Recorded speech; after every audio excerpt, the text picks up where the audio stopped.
Hello people, I am 30 and today I'm going to talk about this game that I've been playing over the last week and as of the 30th of August got released for early access. Great Houses of Calderia. Great Houses of Calderia is a feudal grand strategy game inspired by the Mediterranean Renaissance. You are a noble family that aims to rule Calderia, a mythical province of the empire scarred by the insatiable thirst of power. Make your house shine, extend your influence and triumph over your enemies, to rise in the ranks of Calderia and seize the throne of the power-hungry Viceroy. Great Houses of Calderia is a game which focuses on family, and focuses on your feudal family in a Renaissance world. Many ways like the books of Machiavelli, it really goes through all of the very different ways that the ruler back in those days could seize power, and also keep that power after he had taken it. To achieve that goal of making your family and your fiefdom stronger, there are many aspects of the game that you can use. For example, being able to produce products of your own and to trade them with your neighbors. The possibility to scheme and intrigue against your neighbors and even against your own family in the ways that many probably recognize from games such as Crusader Kings, for example. The possibility to bribe, to give promises, to marry off people, use diplomacy in many ways imaginable, or even in worst case, going into war.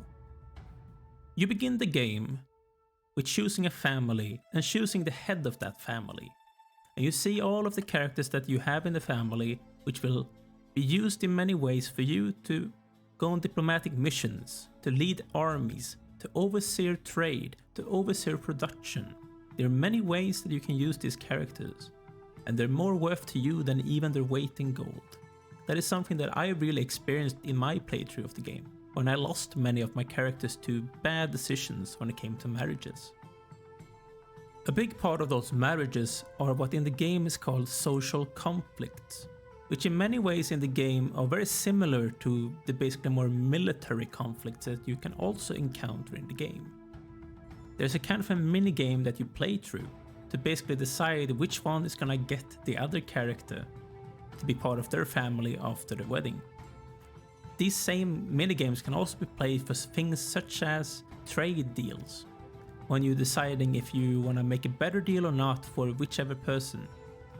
And that minigame in many ways plays just like chess, and in my opinion was something that added this feeling of this is something different from many other games that I've played before, and really something that I actually find to be quite fun in this game. Just going around this chess piece with my chess pieces and trying to outmaneuver my opponent, even though they might even have better characters than you do. And just that aspect of outmaneuvering your opponents is really something that gives you the flavor of Machiavellian Renaissance Europe, which this game is really trying to showcase to you. And this theme is really felt in many ways in this game.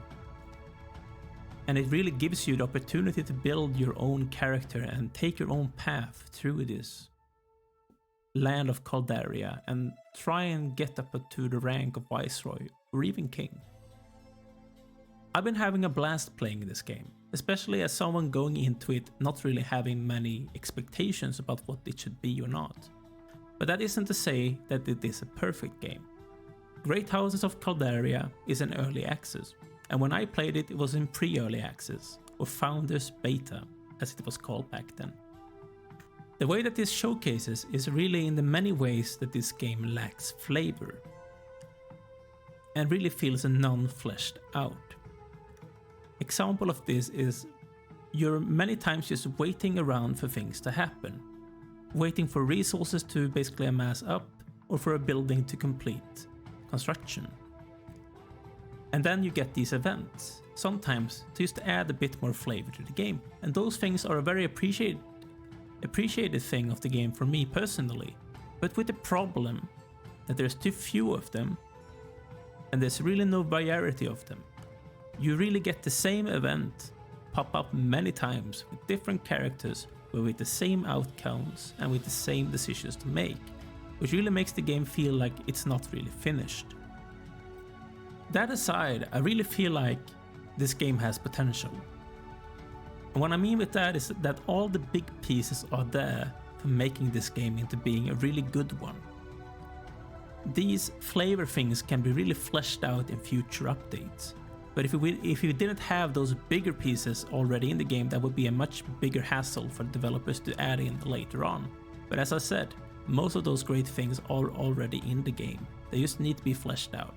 For example, with more events, with more things to do in all of those hours of dead time, maybe something to streamline the game a bit more when it comes to trading, for example, which I found to be sometimes a bit of a bore, just because it took so much time for you to arrange trading into all of the different resources. The same way it was really difficult to find characters to marry your characters to, because there was really no good interface to go about to find people that were eligible for being married. Those are all things that you should take into consideration when thinking about buying this game or not. Great Houses of Calderia is a good game, and it's a potentially really good game, but it's still in early access. And you should always think about how early access games usually look. They're not finished. They're still being actively developed on. And that's always something that you should have in your mind when buying a game in early access. But at the same time, my personal opinion is that this is a fun game that I personally will keep on playing after making this video, in a new campaign soon to be up on the channel. And that's really everything that I had to say about this Renaissance simulator, which would have made Machiavelli proud, I think. My name is 30, and this game is Great Houses of Calderia. Make sure to like this video if you have enjoyed, and make sure to subscribe to the channel if you haven't done so already, to not miss out on any future content on my channel about, for example, this interesting, promising medieval game. Thank you.